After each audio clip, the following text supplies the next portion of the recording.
Hello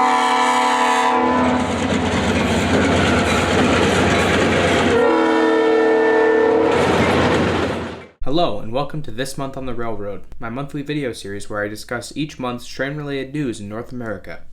This video is for September of 2021, which was quite a busy month for me as I started school again, hence why I didn't upload for the last month. Anyways, I don't have much else to say, so let's begin. First, let's start off with some news that I forgot to mention in the last episode. On the 21st of August, Grafton and Upton purchased 13 original MBTA F40s for spare parts, leaving 2 more awaiting a buyer. Both are currently listed for sale at $30,000, so that means a fully loaded 2022 Honda Civic costs more than an entire locomotive. Anyways, sometime in the near future, there will be a ferry move of 13 F40s from where they currently sit in Rochester, Massachusetts, where they'll most likely be dismantled and used as parts for GNU's older locomotives. On the 31st of August, after a lengthy process of negotiations, the STB rejected CN's merger application with KCS. This would have created the first railroad to connect Canada, the United States, and Mexico. After the STB rejected KCS's application, CN shareholders weren't so happy, but CP began to talk with KCS to work out a deal for them to merge. As of when this video is being uploaded, negotiations are ongoing. To begin the month of September, Hurricane Ida hit the New York area particularly hard, leading to major flooding and essentially shutting down all rail lines in the area. This hurricane shut down nearly every train in the tri-state area for an entire day, while some cancellations lasted the rest of that week. On the 6th, CSX repainted F40PH-2 number 9992 into the B&O paint scheme and renumbered it. This makes it the third locomotive to get this treatment, with 9999 and 9969 getting the same treatment soon. Unfortunately, there isn't any photographic evidence of this yet, so you're just going to have to take my word for it. On the 7th, CSX officially debuted their brand new paint scheme, reverting back to the clean CSX logo on a dark blue background, ditching the boxcar. Additionally, this paint scheme prominently features CSX's website address similar to CN's paint scheme.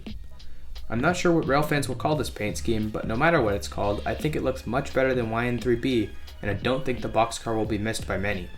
On the 9th, locomotive manufacturer Progress Rail announced a collaboration between them and Chevron to develop a hydrogen-powered locomotive.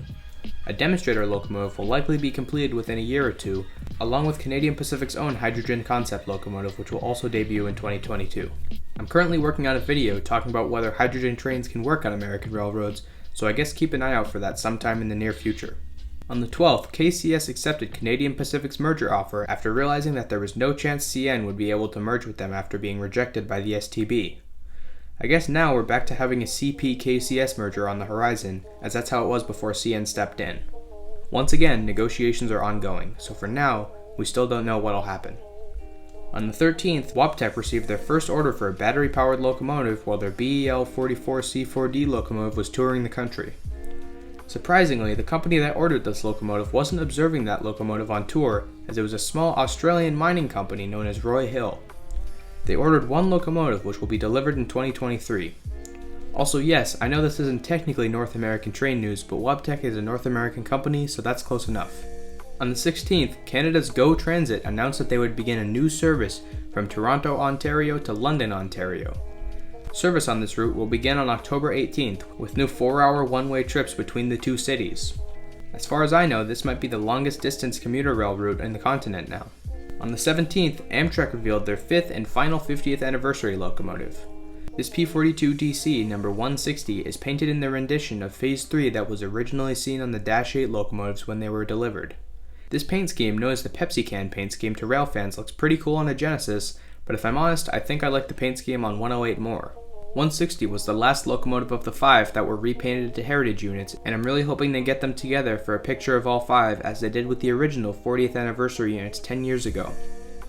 On the same day, Keith Creel, the CEO of Canadian Pacific, said in an interview that if the STB approves the merger between CP and KCS, they'll run 484 number 2816 from Calgary to Mexico City to celebrate the merger.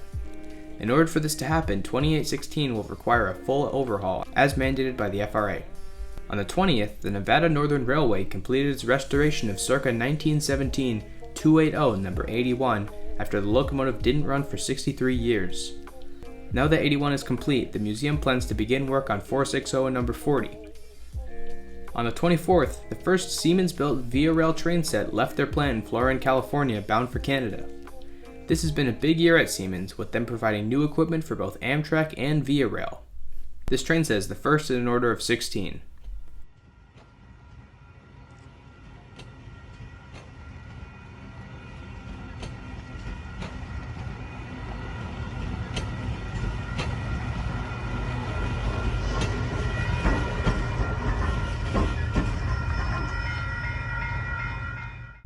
On the same day, Cincinnati Scenic Railway GP30 number 902 was repainted into a fresh nickel plate road paint scheme.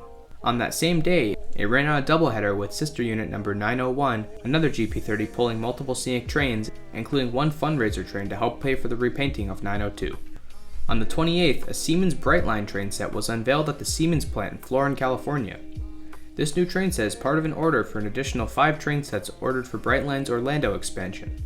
In the coming weeks, this locomotive will make the journey from California to West Palm Beach, Florida, where it'll be used as a test train on the new Orlando line before entering into service next year. This makes the second new train set leaving the Siemens plant this month, after the VIARail train set earlier in the week.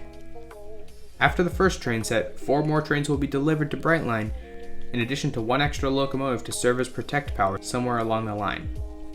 Finally, on the 30th, Canadian Pacific released a new commemorative locomotive for Canada's National Day for Truth and Reconciliation, a holiday honoring the lost Indigenous children and survivors of Canada's Indian residential schools.